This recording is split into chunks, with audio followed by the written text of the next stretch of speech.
a probably unethical study, researchers wanted to know what makes people satisfied when they get revenge. Turns out revenge does actually make people feel better. We'll talk about it. Researchers recruited 90 participants from various disciplines at a university and asked them to participate in a study that involved them writing an essay. They were paired with a blind partner, one that would grade their essay and determine how much they would get from the pot.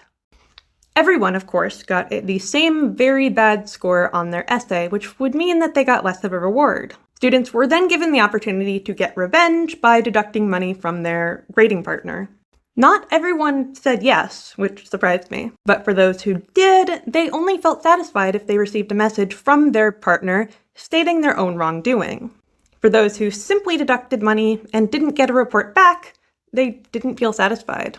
They also gave the scenario where the grading partner would lose money by chance. This was not found to be satisfying. If it was just random misfortune, people weren't happy. They also allowed students to send their grading partner angry messages. They, of course, found the same results. If a partner accepted that they did something wrong or expressed that they received misfortune as a result of their bad behavior, that is the only time that people felt satisfied. Revenge alone is not enough unless the person understands it. Now, not everyone agreed to take part in revenge, and the willingness to take part in it has to do with anger. This is, of course, related to the dark triad: psychopathy, narcissism, Machiavellianism. And sadism is in there too. Now, not everyone is willing to get revenge, and it's not bad if you do. That doesn't mean you have a personality disorder. Rising to the threshold of having a personality disorder when it comes to these things means that it significantly impacts your life. There are other options to feel better beyond revenge. Apparently, forgiveness is on that list. That doesn't mean that the other person did nothing wrong. It means that you're no longer holding on to that vindictiveness, that anger. Something about grabbing a hot coal so you can throw it at somebody, you're burning your own hand too.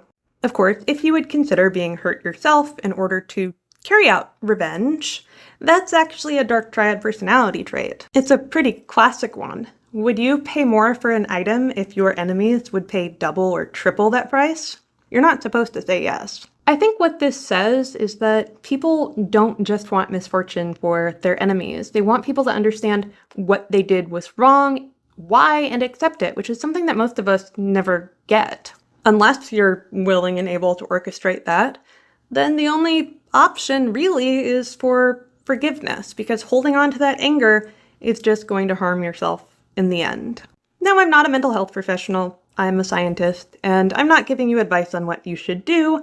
I just find it fascinating that apparently revenge does make people feel better. We're gonna have to look at what that means in the long term, though, and I can talk about some of those studies.